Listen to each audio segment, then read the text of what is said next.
একাদশ শ্রেণীর খুব গুরুত্বপূর্ণ কবিতা বাড়ির কাছে আশিনগর। এটি অবশ্যই বাউল সঙ্গীত, লালন ফকিরের লেখা। এই কবিতার প্রেক্ষাপট, পাঠ, পুঙ্খানুপুঙ্খ বিশ্লেষণ আমাদের বর্তমান আলোচ্য বিষয়। বেঙ্গলি ক্লাসরুম তোমাদের সকলের প্রিয় চ্যানেল।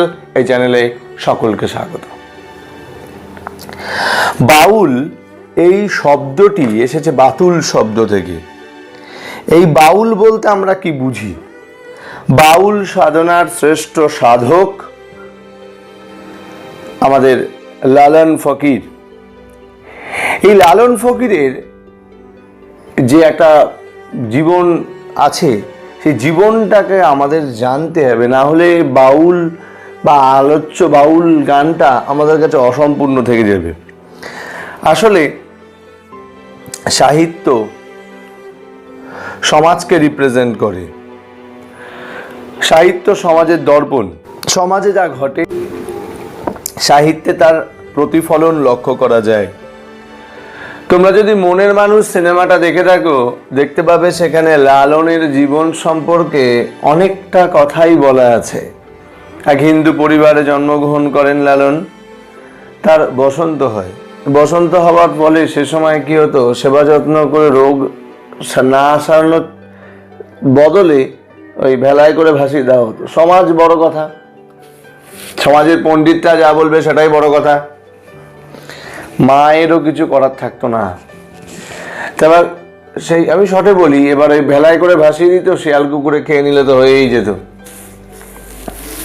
এবার লালন এক মুসলমান দম্পতির কাছে গিয়ে ওই ভেলায় গিয়ে ভেড়ে, না রিপিট করা যাবে না, তুমি অনেক কাজ করো, অসুবিধা নেই। এবার সেই ভেলায় গিয়ে ভেড়ে, সে তাদের কোনো সন্তান ছিল না। তাই তখন তারা কি করে, তাকে সেবা যত্ন দিয়ে সুস্থ করে তোলে। আবার ওখানেও একটা বড় বিষয়, সেটা হচ্ছে সমাজ। সমাজ কেন বড় বিষয় সেটাও বুঝিয়ে দিচ্ছি। সে সমাজের যারা মাথা, তারা যা বলবে সেইটাই হচ্ছে বড় কথা। এবার এক্ষেত্রে সমাজের বড় মাথারা কি বলে উঠল, যে তোমার কোনো সন্তান ছিল না, তোমার আবার সন্তান কোথা থেকে আসলো? কিছু বলার নেই। খুব স্বাভাবিকভাবেই তখন সেখানেও বিরূপ সমালোচনার শিকার হলো। এই মতো অবস্থায় একজন সাধকের সঙ্গে লালনের পরিচয় হয়। তখন লালন তাকে পুরো বিষয়টা জানায়। তখনও কিন্তু লালন ফকির হয়নি। তো লালনের খুব ইচ্ছে হয় যে সমাজ থেকে সে এত আঘাত পেয়েছে, সেই সমাজের প্রতি তার একটা বিতৃষ্ণা চলে আসে। সে চায় এই সমাজ থেকে সে এবার বেরিয়ে যাবে। কিন্তু বেরিয়ে যাবে বললেই তো আর বেরোনো যায় না। তখন সে সাধককে বলে, তুমি তোমার সঙ্গে নেবে আমাকে? তো সাধক বলে, এ জীবন অত সোজা নয়, এ সাধনা অত সোজা নয়, বাউল সাধনা অত সোজা নয়, বলছে না, আমাকে নিয়ে চলো। আর লালন অলরেডি তখন নিজের আগের ইতিহাস ভুলে গেছে। এবার অনেক কষ্ট করে রাজি করিয়ে লালন আস্তে আস্তে সেই ফকিরের সঙ্গে বেরিয়ে গেল। আধ্যাত্ম সাধনা চলছে, বাউল সাধনা চলছে।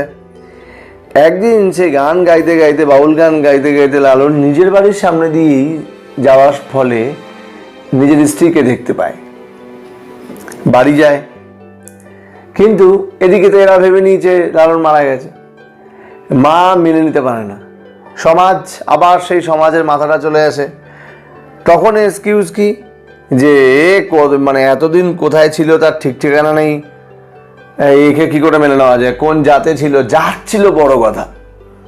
হিন্দু মুসলমান, উচ্চ নিচ ভেদ, এগুলো ছিল বড় কথা।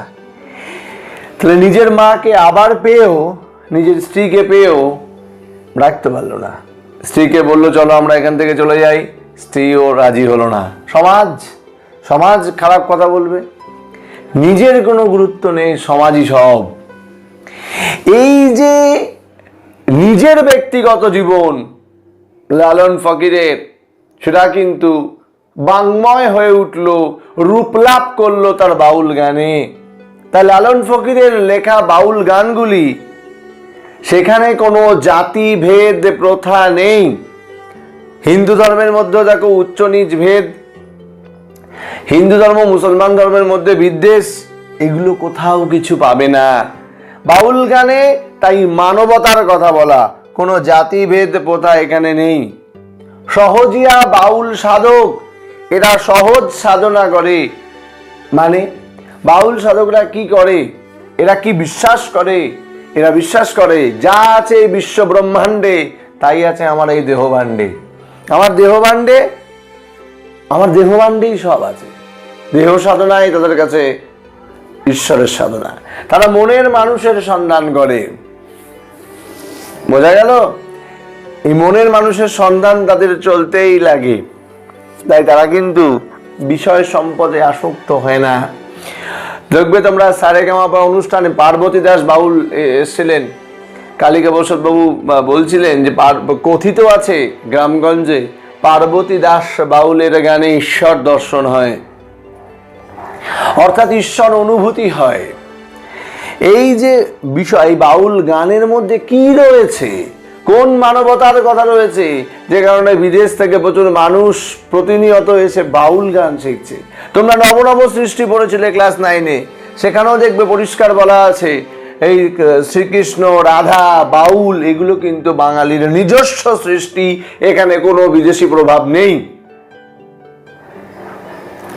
বাড়ির কাছে আরশিনগর, এই সাধন সঙ্গীত যেটা আমাদের কবিতা হিসেবে পাঠ্য, এটা বোঝবার আগে এই মূল বিষয়টি কিন্তু আগে বুঝে নাও। বাউল সাধকদের কাছে তারা মনের মানুষের সন্ধান করে, যেখানে মন্ত্র পাঠ, মাইক বাজানো, আজান দেওয়া, ইসলাম রিচুয়ালসে, হিন্দু রিচুয়ালসে মাইক বাজানো, পুজো উপকরণ, লোক দেখানো যে বিষয়গুলো, অতিরিক্ত বাড়িয়ে বলা যে বিষয়গুলো, সেগুলো নেই, কিচ্ছু নেই। তাই সেখানে মন্ত্রপাঠ, পুজো এসবের কোনো অবস্থান নেই, মাইক বাজানো কিচ্ছু নেই। এখানে কিন্তু গুলিয়ে ফেললে চলবে না। তোমার বাড়িতে বাউলের অনুষ্ঠান দিচ্ছ, কেউ পয়সা নিচ্ছে, তার বিনিময়ে বাউল গান গাইছে, তার কিন্তু সেটা পেশা। আর এখানে বলা হচ্ছে প্রকৃত বাউল সাধকের কথা। বীরভূম, পুরুলিয়ার প্রত্যন্ত গ্রামগুলোতে এখনো তোমরা প্রচুর বাউল সাধক পাবে, যে মনের আনন্দে বাউল গেয়ে এগিয়ে চলেছে। তুমি ভালোবেসে খুশি হয়ে ডাকলে, দুটো পয়সা দিলে, খাবার দিলে, নিল না, এরকম ব্যাপার। আত্ম অনুসন্ধান, নিজেকে অনুসন্ধানই তাদের কাছে প্রধান উপজীব্য বিষয়। নিরাকার পড়শির অবস্থান, পড়শি মানে প্রতিবেশী। এবার আমি কবিতার বিষয়বস্তুর মধ্যে আছি। আলোচ্য কবিতার বিষয়বস্তুতে কি পাবে, যে একজন প্রতিবেশী আছে, কিন্তু সেই প্রতিবেশীর আকার বুঝতে পারছে না। মানে প্রতিবেশী আছে কিন্তু তার সঙ্গে কোনো পরিচয় হয়নি, কিন্তু পরিচয় করবার জন্য একটা উৎকণ্ঠা কবির মধ্যে, স্রষ্টার মধ্যে মিলন, মানে মিলমিশ হবে একটা। কিন্তু কিভাবে প্রতিবেশীর সঙ্গে কথা বলা যায় সেটা বুঝে ওঠা সম্ভব না। এটা কিন্তু বাহ্যিক, মানে অন্তর্নিহিত। মানে ওই প্রতিবেশী কে? ওই প্রতিবেশী মনের মানুষ। তুমি চপের দোকানের সামনে দিয়ে যাচ্ছ, দেখবে তোমার সঙ্গে সবসময় কনভারসেশন চলছে তোমার মনে, আরে 5-7টা জাহাবাড়ির চপটাও খেয়ে নে, অসুবিধা নেই। এইবার তুমি যদি খাও তাহলে তোমার মন জয়লাভ করলো। আর যদি তুমি না খাও, না বাবা 5-7টা চপ খেলে শরীর খারাপ করবে, তাহলে কিন্তু তোমার মনের, মানে রবীন্দ্রনাথ ঠাকুর বলছেন ছোট আমি বড় আমি, বঙ্কিমচন্দ্র চট্টোপাধ্যায় বলছেন সুকর্ম কুকর্ম, বাউল সাধকরা বলছেন মনের মানুষ। কোথাও গিয়ে তো সবই মিলেমিশে এক দর্শনে চলে আসে। প্রত্যেক সাবজেক্ট আলাদা, কিন্তু প্রত্যেক সাবজেক্ট তুমি ওপরে ওঠো, কোথাও গিয়ে সাবজেক্টগুলো মিলেমিশে একাকার হয়ে যায়। এক্ষেত্রেও তাই, যে মনের মানুষের আত্মানুসন্ধান। রবীন্দ্রনাথ ঠাকুর বলছেন ছোট আমি বড় আমি। তুমি কোন আমিকে বেশি প্রাধান্য দেবে তোমার উপর নির্ভর করছে। কেউ ইচ্ছে করছে মোবাইল ঘাটছি, কিন্তু ভিতরে আমি কিন্তু বড় আমি কিন্তু বলে যে এত সময় মোবাইল ঘাটিস না, এত সময় টিভি দেখিস না, ক্ষতি হবে। তোমার যদি ছোট আমিটা বেশি স্ট্রং হয়, তাহলে তুমি মোবাইলই ঘাটবে। আর তোমার বড় আমি যদি স্ট্রং হয় তাহলে তুমি সেগুলো না করে পড়াশোনাটা করবে। আলটিমেটলি ছোট আমি আর বড় আমি কনসেপ্টটা সম্পূর্ণই তোমার। তোমার যেটা ইচ্ছে তুমি সেইটা করবে। তোমার যদি মনের জোর কম থাকে তাহলে তুমি যেটা করছো তুমি সেটাই করবে, আর তোমার মনের জোর যদি বেশি থাকে তাহলে তুমি সেগুলো না করে মূল কাজটা করবে। আলটিমেটলি বাউল সাধকরা নিজেদের আত্ম অনুসন্ধান করে, নিজেদের মনের মানুষের সন্ধান করে। বোঝা গেল? এ পর্যন্ত কি সমস্যা আছে বলো? বাড়ির কাছে আরশিনগর, লালন ফকির। আমি একদিনও না দেখিলাম তারে, আমার বাড়ির কাছে আরশিনগর ও এক পড়শি বসত করে। গ্রাম বেরিয়ে অগাধ পানি, ও তার নাই কিনারা নাই তরণী পারে। আমি বাঞ্ছা করি দেখব তারি, আমি কেমনে সে গায়ে যাই রে। বলবো কি সেই পড়শির কথা, ও তার হস্তপদ স্কন্ধ মাথা নাই রে। ও সে ক্ষণেক থাকে শূন্যের ওপর, আবার ক্ষণেক ভাসে নীরে। পড়শি যদি আমায় ছুতো, আমার জম যাতনা যেত দূরে। আবার সে আর লালন একখানে রয়, তবু লক্ষ যোজন ফাঁকরে। বাড়ির কাছে আরশিনগর, একটা নগরের নাম আরশিনগর, বাড়ির কাছে অবস্থিত, কিন্তু সেখানে যেতে পারছে না। এই সাধন সঙ্গীতটি সম্পূর্ণ মনস্তত্ত্ব বিষয়ক। গানটির একটা ইনার মিনিং আছে। কবির মনের অস্থিরতা প্রকাশ পেয়েছে আলোচ্য বাউল সঙ্গীতে। মুর্শিদ বা সাই এর ঈশ্বর আল্লাহ তুমি যাই বলো না কেন, এর সঙ্গে ভক্তের যে একটা মিলন, সেই মিলনের আকাঙ্ক্ষা এখানে কিন্তু প্রকাশিত। রবীন্দ্রনাথ ঠাকুর বলছেন, সীমার মাঝে অসীম তুমি বাজাও আপন সুর। আমরা সবাই সীমার মধ্যে আবদ্ধ, তবু আমাদের সেই অসীমের সঙ্গে মেলবন্ধনের একটা ইচ্ছা অভিপ্রায় কিন্তু সবসময় থাকে। তাই এখানেও বলছে, দেখো আমি একদিনও না দেখিলাম তারে। কবির আক্ষেপটা কি? আমি একদিনও তাকে দেখতে পেলাম না। আমার বাড়ির কাছে আরশিনগর, আমার বাড়ির কাছে কি আরশিনগর, বাহ্যিক মানে একটা জায়গা। ও এক পড়শি বসত করে, বাহ্যিক মানে সেখানে একজন প্রতিবেশী বাস করে। আইনার মিনিং এ আমার বাড়ির কাছে, আমার মনের অবস্থান আমারই মধ্যে, সেখানে একজনকে যেন সবসময় কথা বলছে, কিন্তু সেই মনের সঙ্গে আমার মিলন তো হচ্ছে না। গ্রাম বেরিয়ে অগাধ পানি, ও তার নাই কিনারা নাই তরণী পারে। আমি প্রতিবেশীর কাছে যাব কি করে? গ্রাম বেরিয়ে অগাধ পানি, গ্রামের চারদিকে প্রচন্ড জল, আমি যাব কি করে তার কাছে? ও তার নাই কিনারা নাই তরণী পারে। এত জল যার কোনো কিনারা নেই, আর পারে কোনো তরি নেই যে নৌকো দিয়ে আমি পারবো। এটা বাহ্যিক মানে। অন্তর্নিহিত মানে মনের মানুষের সঙ্গে আমার মিলন হবে কি করে? মনের মানুষের সঙ্গে আমার মিলন হবে কি করে? এই যে অগাধ পানি, এর ইনার মিনিং কি? লোভ লালসায় আমরা ইন্দ্রিয় সুখ লাভ করবার জন্য এত ব্যস্ত থাকি যে আমরা বিষয় থেকে বেরোতে পারি না। আর যখনই বিষয় থেকে বেরোতে পারি না, তখনই আমাদের পক্ষে আর মনের মানুষের সঙ্গে সাক্ষাৎ হওয়া সম্ভব হয়ে ওঠে না। বোঝা গেল? মনের মানুষের সঙ্গে আমাদের সাক্ষাৎ হওয়া হয়ে ওঠে না কেন? আমরা জড়িয়ে পড়ি। আমরা কার সঙ্গে জড়িয়ে পড়ি, কিভাবে আমরা জড়িয়ে পড়ি, সেগুলোই কিন্তু আমরা কখনো খেয়াল করে দেখি না। আমরা বিষয় সর্বস্ব মানুষ, আমরা ওগুলো খেয়াল করে দেখি না। আমি বাঞ্ছা করি দেখবো তারি, আমি কেমনে সে গায়ে যাই রে। বাঞ্ছা মানে আমার আকাঙ্ক্ষা। আমি বাঞ্ছা করি দেখবো তারি, আমার বাঞ্ছা তাকে দেখবার, কিন্তু আমি কেমন করে সে গায়ে গিয়ে পৌঁছবো, আমি কেমন করে সেই গ্রামে গিয়ে পৌঁছবো। অর্থাৎ আমার ইচ্ছা মনের মানুষের সঙ্গে মিলন হবার, কিন্তু মিলন হবার স্বরূপ আমি জানি না। কিভাবে মনের মানুষের সঙ্গে মিলন হব সেটা আমার কাছে অজানা। বলবো কি সেই পড়শির কথা, ও তার হস্ত পদ স্কন্দ মাথা নাই রে। বলছে সেই প্রতিবেশীর কথা কি বলবো, তার হাত পা কাঁধ মাথা কিছুই নেই, আমার মনের তো কোনো শেপ নেই। গভীর অর্থে ঈশ্বর, ঈশ্বর তো নিরাকার, তার সঙ্গে মিলনের অভিপ্রায় ইচ্ছা আছে, কিন্তু আমি মিলন হবে কি করে? বাউল গানে বলা আছে মিলন হবে কতদিনে মনের মানুষেরও সাথে। মনের মানুষের সাথে মিলন হবে কি করে?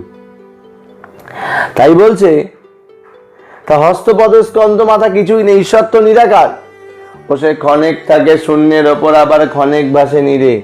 তার কিছুটা অস্তিত্ব বোঝা যায় আর কিছুটা অস্তিত্ব বোঝা যায় না। বাহ্যিক মানে সে কিছুটা জলের ওপরে থাকে আর কিছুটা থাকে নীরে। তাই বলছে ক্ষণেক ভাসে নীরে, কিছুটা তার অস্তিত্ব বোঝা যায়, কিছুটা তার অস্তিত্ব বোঝা যায় না। মনের মানুষ নেই তুমি এটা বলতে পারবে না। তাহলে তোমার সঙ্গে কনভারসেশন কার হচ্ছে? আচ্ছা মনটা কোথায়? হৃৎপিণ্ডে, মাথায়, কোথায়? আজ এটা সারা জীবনের কিন্তু গবেষণার একটা বিষয়। তাই বলছে ও সে ক্ষণেক থাকে শূন্যের ওপর আবার ক্ষণেক ভাসে নীরে। পড়শি যদি আমায় ছুত আমার জম যাতনা যেত দূরে। এই পড়শি বা প্রতিবেশী, গভীরত্বে মনের মানুষ যদি আমায় ছুতো, আমার জম যাতনা সব দূর হয়ে যেত। আমার যন্ত্রণা, মৃত্যু ভয় থেকে আমি আর ভয় পেতাম না, মৃত্যু ভয় আমার থেকে চলে যেত, জম যাতনা যেত দূরে। আবার সে আর লালন একখানে রয় তবু লক্ষ যোজন ফাঁকরে। সে আর লালন একই জায়গায় রয়ে গেছে, কিন্তু তাদের মধ্যে কিন্তু লক্ষ যোজন ফাঁক রয়ে গেছে। বিষয়টা বোঝার চেষ্টা করুন। সে আর লালন একখানে রয়, সে আর লালন ফকির একই জায়গায় আছে, তবু তাদের মধ্যে লক্ষ যোজন ফাঁক রয়ে গেছে। লালন ফকির ঈশ্বরের সাধনা করছেন, মনের মানুষের সাধনা করছেন, তিনি মনের মানুষের সন্ধান পাচ্ছেন না। সে আর লালন একখানে রয়, সে আর লালন একই জায়গায় রয়ে গেছে, তবু তাদের মধ্যে লক্ষ যোজন ফাঁক, অনেক দূরত্ব। আর আমাদের সঙ্গে ঈশ্বরের দর্শন কিভাবে হবে?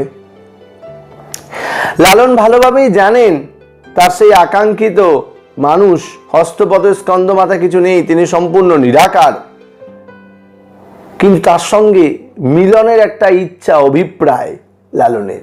সেই মনের মানুষের সঙ্গে বা ঈশ্বরের সঙ্গে মিলন হলে জম যাতনা সব দূর হয়ে যাবে, আর মৃত্যু ভয় পাওয়াতে পারবে না। আসলে এটা একটা দর্শন, সেই দর্শনে উপনীত হয়েছেন লালন ফকির। জীবনের ব্যক্তিগত অভিজ্ঞতা তাকে কুড়ে কুড়ে খেয়েছে। বৈষয়িক বিষয় থেকে তিনি বেরিয়ে আসতে পেরেছিলেন। নিজের মা, পরিবার, পরিজন যাকেই আপন করতে গেছেন সেখান থেকেই আঘাত পেয়েছে। এই যে তিল তিল করে নিজের ভিতরের যে সত্তা তৈরি হয়েছে, সেই সত্তার বহিঃপ্রকাশ কিন্তু বাড়ির কাছে আরশিনগর কবিতায় ফুটে উঠেছে। বোঝা গেল? আরশিনগর বাহ্যিকভাবে কোনো নগর মনে হতে পারে, কিন্তু আলটিমেটলি আরশি মানে আয়না। তাই মানে নিজেকে নিজের দেখা, আত্মদর্শন, এখানে কিন্তু গভীরত্বে সেই আত্মদর্শনকে বোঝানো হয়েছে। বোঝা গেল? তোমাদের যদি কোনো সমস্যা থাকে অবশ্যই তোমরা কমেন্টসে জানাও। বেঙ্গলি ক্লাসরুম নামে ফেসবুক পেজ থেকে তোমরা ঘুরে আসতে পারো, এই পেজেও আপলোড করা থাকবে। খুব ভালো থেকো। নমস্কার বন্ধুরা, এসে গেছি আমি সোনু। আশা করি তোমাদের ভিডিওটা খুবই ভালো লেগেছে। এরকম ভিডিও যদি আরও দেখতে চাও তাহলে সাবস্ক্রাইব করো, যাতে রোজ আমার সঙ্গে তোমরা দেখা করতে পারো।